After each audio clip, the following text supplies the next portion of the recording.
I saw Stephen A. Smith kind of talking shit. I done told y'all that this is a shakedown of the highest order. And to be frank with you, I think that the entire legal team, what is his name, Busby? I think that they all need to be investigated. I'm letting the successful black men out there know that they are coming through you, through your dick.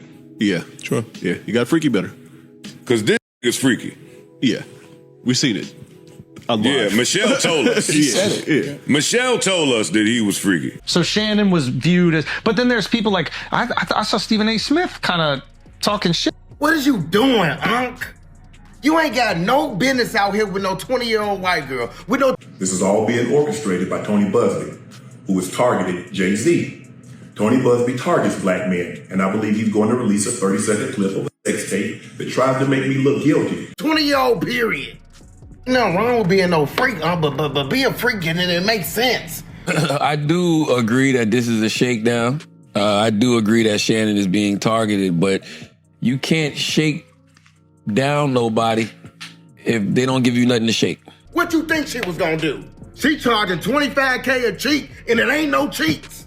No cheeks, and she ain't got no lips. She probably whistle when she talk. The text message says, I want you to put a dog collar around my neck and choke me with it while you're screwing me. Shannon is 56 years old.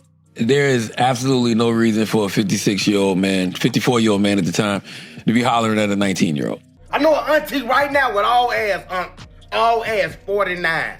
Got more dimples than a golf ball. You will love it over there.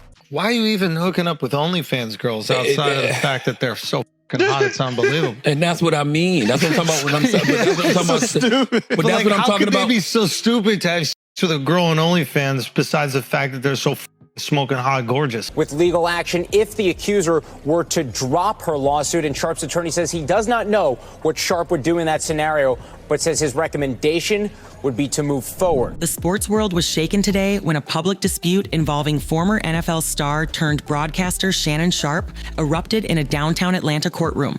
It was not just any legal battle, it was a high-profile clash that threw fire into a simmering case. A woman identified only by her initials for privacy claimed that she was emotionally harmed and intimidated during a brief relationship with Sharpe in 2023. But things escalated quickly when Sharpe's legal team filed a counterclaim that accused her of extortion, defamation, and emotional distress. What was originally expected to be a quiet legal procedure turned into an explosive showdown with cameras rolling. You should have knew as soon as she said put a big black baby in her what time it was. She don't even want the baby to grow. She want the baby to come out your size as soon as she have it. My lawyers are telling, the legal team is telling me that we can't authenticate it if he said that, and he's not denying it. The woman, the subject of Sharpe's countersuit, appeared in front of the media, flanked by 2 attorneys and a crisis management strategist. Her statement was bold and direct. She strongly denied the accusations made by Sharpe and doubled down, claiming that evidence would eventually prove her side. That statement alone was enough to catapult this legal drama from a courtroom matter to a viral media sensation. For those catching up, here's a breakdown. The woman initially filed a civil lawsuit against Sharpe, alleging that he had coerced her into a non-consensual encounter during a trip to Miami in 2023. The lawsuit also detailed other emotional distress claims. Sharpe's legal team, however, wasted no time in launching a vigorous defense, branding the lawsuit as a shakedown designed for attention. The countersuit that followed was explosive in its tone. It accused the woman of demanding a 7-figure settlement in exchange for keeping quiet about the alleged incident. You should have knew as soon as she said put a big black baby in her what time it was. She don't even want the baby to grow. She want the baby to come out your size as soon as she have it. My lawyers are telling, the legal team is telling me that we can't authenticate it if he said that, and he's not denying it. Further, Sharpe's legal team argued that she manipulated text messages and edited footage to create a false narrative. And you're just gonna hang up on me, so I feel like... I'm not gonna hang up on you. It is what it is. What does that even mean? Nothing yet. You want to be a dick to me now, so. I don't want to be, don't manipulate me. Oh, Lord have mercy. If you say that one more time, I'm going to fucking choke the shit out of you when I see you. I don't. You know what? Well, I don't want to be choked. Yes, you do. As the legal dispute intensified, so did the media frenzy. Public figures and sports commentators weighed in, turning the case into a nationwide spectacle. ESPN, where Sharpe works, remained tight-lipped, but behind the scenes, executives were reportedly discussing the future of Sharpe's role in the network's programming. The growing controversy stirred up everything from advertiser concerns to questions about the sustainability of Sharpe's on-air presence. Despite the growing pressure, Sharpe continued his work as usual, showing up for his show with his signature bravado, discussing basketball matchups like nothing had changed. But change was certainly in the air. Media outlets were quick to sensationalize every development. It wasn't just about the lawsuit anymore, it was about perception, public image, and the ethics of fame. Was this a case of a woman taking advantage of a wealthy public figure, or was Sharpe being unfairly targeted in a highly publicized legal war? You know, it is a shakedown. It is a targeted attack, but Shannon needed to have some accountability because he gave them something to shake down. He gave them something to target by making poor. Today's appearance in front of the media was just the latest twist. The accuser's public statement was measured but forceful, confirming that she had not asked for hush money and challenging Sharpe to release full security footage. Her camp made it clear that the battle would not just be fought in court, but in the public arena as well. The legal teams have now moved into the discovery phase, exchanging evidence like rideshare logs, text messages, hotel receipts, and surveillance footage. The accuser's team also plans to subpoena Sharpe's podcast production meetings, claiming that private conversations could prove a pattern of misogynistic behavior. As the discovery process progresses, both parties are aware that everything will soon be laid bare. Any shred of evidence that can support one side's argument will be critical. But it's not just about proving innocence or guilt anymore. It's about the reputation, the narrative, and the millions of people who are watching. The media's role in the narrative is undeniable. The case has sparked debates not only about the specific allegations, but also about the broader implications for how public figures are treated by the media and the legal system. Fans, journalists, and commentators are all invested in the outcome, and their opinions, whether informed or speculative, are creating a charged atmosphere around the case. One particularly interesting angle is how different demographics are reacting. Polls show that opinions about Sharpe's fate are split down the middle. Many believe he should step away from his on-air duties while the legal process plays out. Others argue that he should remain on air, stressing the presumption of innocence. Social media platforms, once again, have become battlegrounds for these debates, with Instagram, X, and TikTok users voicing their takes on the matter, often diving deep into the minutia of leaked text messages and edited video clips. Sharpe's countersuit strategy is risky.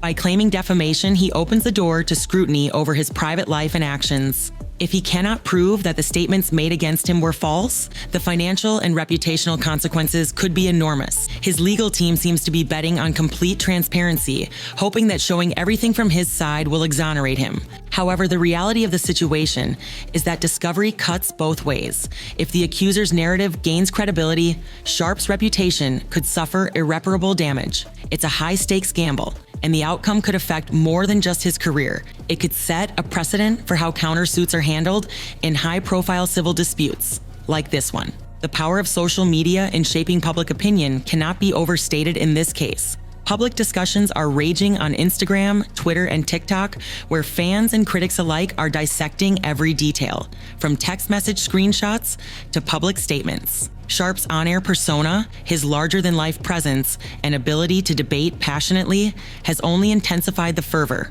But what happens behind the scenes? Legal analysts are increasingly concerned about how viral misinformation can shape the narrative. Just last night, a TikTok account claimed to have leaked the full Miami hotel surveillance footage. The video, which allegedly showed Sharpe and the accuser at odds, amassed millions of views in mere hours before experts confirmed it had been doctored. Still, the damage was done. This is the world of digital misinformation, and Sharpe's legal team is scrambling to ensure that any real evidence doesn't become just another viral rumor. As the legal battle continues, the financial ramifications are already beginning to be felt. Sharpe's brand value has taken a hit. Analysts estimate that his worth across television, podcasting, and endorsement deals could see a 40% drop if the case continues to make waves. Already, one wellness brand has pulled ads from his YouTube channel, citing content realignment as the reason. That decision alone could cost Sharpe hundreds of thousands in revenue. If the case goes to trial, both sides face an uphill financial battle.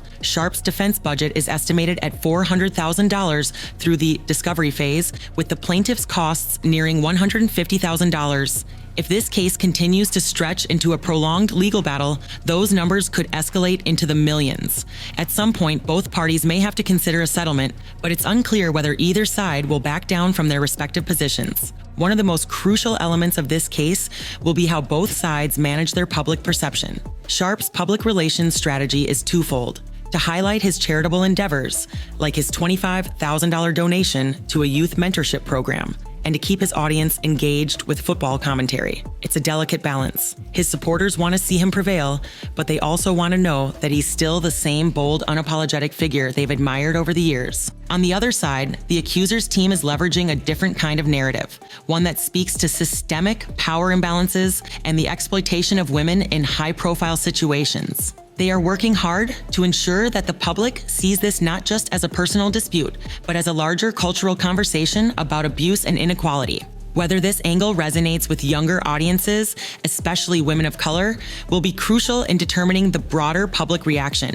As both sides prepare for the next round of legal skirmishes, there's still much uncertainty about where this case is headed. The judge has already ruled on some motions, and with a rapid discovery timeline in place, both teams are bracing for the fallout. Sharpe's team is hoping that full transparency will clear his name, while the accuser's team is digging in, determined to prove their case. The next major date on the calendar is June 12th, when a hearing will take place to determine whether the judge will compel both parties to hand over metadata from their smartphones. If the data corroborates either party's timeline, it could tip the scales in their favor. However, if discrepancies emerge, they could lead to even more complications. As the legal clock ticks, the media frenzy continues. Fans, analysts, and pundits are all watching closely, but one thing is clear: no matter how this case ends, it will forever alter the way public figures and their legal battles are handled in the court of public opinion. I thought it got to be too messy, and I said it out loud. I think for a while, Club Shay Shay was like Wendy Williams with a weight set.